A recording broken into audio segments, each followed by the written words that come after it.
Bonjour à tous, aujourd'hui j'aimerais vous parler d'un sujet qui pour moi est vraiment important, quelle que soit la taille de l'entreprise, que ce soit pour les petites TPE du coin ou même les grandes structures, les grands groupes, c'est ce qu'on appelle l'offboarding. Alors excusez-moi pour mon anglais qui est vraiment pas terrible, ça je sais, mais c'est tout simplement en fait pourquoi soigner et accompagner le départ de vos salariés. Lorsque vous recrutez un nouveau collaborateur, vous mettez en place un processus d'intégration. Et c'est normal. Vous pouvez par exemple donc préparer le planning avec le premier jour un accueil avec café viennoiserie avec son équipe, un déjeuner au restaurant le midi, une présentation de l'usine de production par exemple, une présentation détaillée de chaque service afin de comprendre le fonctionnement de votre entreprise, connaître les personnes, etc. Vous pouvez aussi proposer de rédiger un rapport d'étonnement de la part du collaborateur afin de faire évoluer vos process. Enfin, voilà. Vous pouvez vraiment faire tout un tas de choses, travailler sur ce processus qui est très important. Mais pourquoi vous ne faites pas la même chose quand votre salarié quitte l'entreprise? Ce qu'on constate encore aujourd'hui, même si c'est en cours d'évolution, ça prend du temps. C'est quand un salarié quitte l'entreprise, et bien souvent il a un sentiment d'abandon. Et malheureusement, c'est encore trop récurrent dans les entreprises, ce sentiment, et c'est dommage parce que les entreprises, justement, doivent se servir du fait que les salariés quittent l'entreprise pour travailler leur image. Je vous entends déjà me dire, bah oui, mais les départs, malheureusement, ils ne se passent pas toujours bien en fonction du motif du départ du collaborateur. J'en suis consciente. Mais pour les départs, je dirais un collaborateur qui démissionne tout simplement parce qu'il a fait le tour de son poste et qu'il a besoin de voir autre chose, de se faire une nouvelle expérience, c'est vraiment l'occasion de pouvoir travailler là-dessus. On entend encore aujourd'hui, et même pour l'avoir vécu moi-même, dès qu'on démissionne, voilà, on est le paria de l'entreprise, on n'est plus convié aux réunions, on est carrément supprimé des listes de mails de diffusion. Enfin voilà, dès qu'on annonce en fait notre départ, même si on effectue notre préavis, c'est comme si déjà on faisait plus partie de la structure. C'est pour ces raisons et pour plein d'autres que pour moi c'est vraiment essentiel, même primordial, que les entreprises aujourd'hui mettent l'accent sur leur processus de départ des salariés, sur cet accompagnement. Car ce qu'un salarié va retenir de son expérience dans votre entreprise, ça va être bien sûr le poste, comment ça s'est passé, l'ambiance générale, s'il a bien été intégré lors de ses premiers jours, mais aussi savoir si son départ s'est bien passé. Un salarié qui quitte votre entreprise demain sera ambassadeur de votre marque employeur. Donc c'est important bien sûr pour votre entreprise de travailler votre image jusqu'au jour du départ, mais aussi il ne faut pas oublier de garder vraiment un côté humain à tout ça.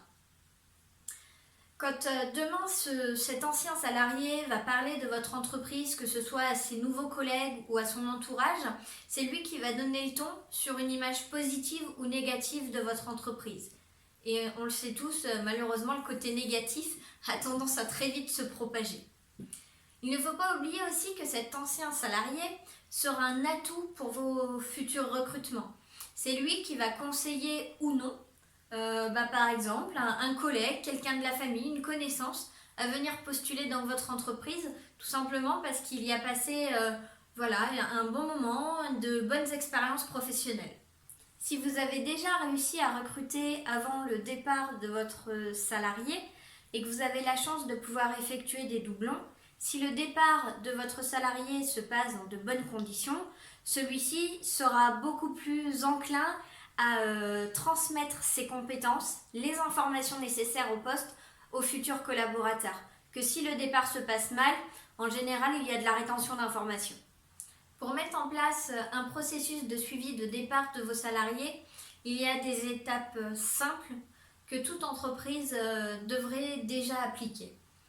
Dans un premier temps, je dirais c'est la transparence. Il faut absolument que vous annonciez à tous vos collaborateurs que votre salarié quitte l'entreprise et qu'ils ne l'apprennent pas le jour même ou quelques jours après, une fois que le salarié n'est plus là.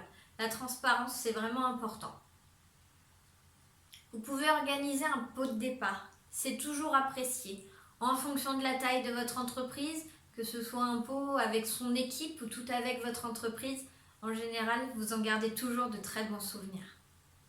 Je vous invite à programmer un entretien de départ en fait, de votre salarié afin de comprendre les raisons de son départ, les choses qu'il a trouvées plus ou moins bien dans votre entreprise, tout ça dans un axe d'amélioration continue bien entendu et pas de vilaine curiosité.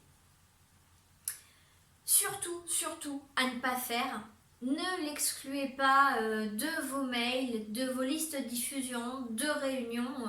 Si vous voulez vraiment que le salarié se sente impliqué et bosse correctement jusqu'au bout, surtout ne l'excluez pas de tout ça. En résumé, un salarié qui quitte votre entreprise demain va être vecteur de votre marque employeur, mais aussi il ne faut pas oublier les salariés boomerang.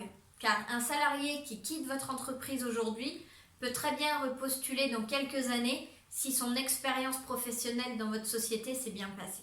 Aujourd'hui, même si un grand nombre d'entreprises ont reconnu l'importance de mettre en place des procédures de suivi de départ des collaborateurs, malheureusement, ce n'est pas le cas pour toutes et c'est bien dommage, il faut absolument que ça change. Si vous avez conscience de ce problème, et qu'à l'heure actuelle, vous n'avez pas de procédure en place, ou vous avez essayé de faire quelque chose, mais vous ne vous sentez pas à l'aise sur le sujet, n'hésitez pas à faire appel à RH chez vous. Je me ferai un réel plaisir de vous accompagner sur cette thématique qui me tient vraiment à cœur afin d'améliorer vos process et l'image de votre société. RH chez vous, c'est des prestations sur mesure et à la carte pour votre entreprise, car chaque entreprise est unique. Votre réussite est ma priorité. Choisissez RH chez vous. RH chez vous, votre partenaire de confiance pour les ressources humaines. Consultez notre site internet www.rh-et-vous.com. Vous pouvez avoir plein d'informations, mais surtout n'hésitez pas à me contacter par mail ou par téléphone et je vous recontacterai très rapidement. À bientôt!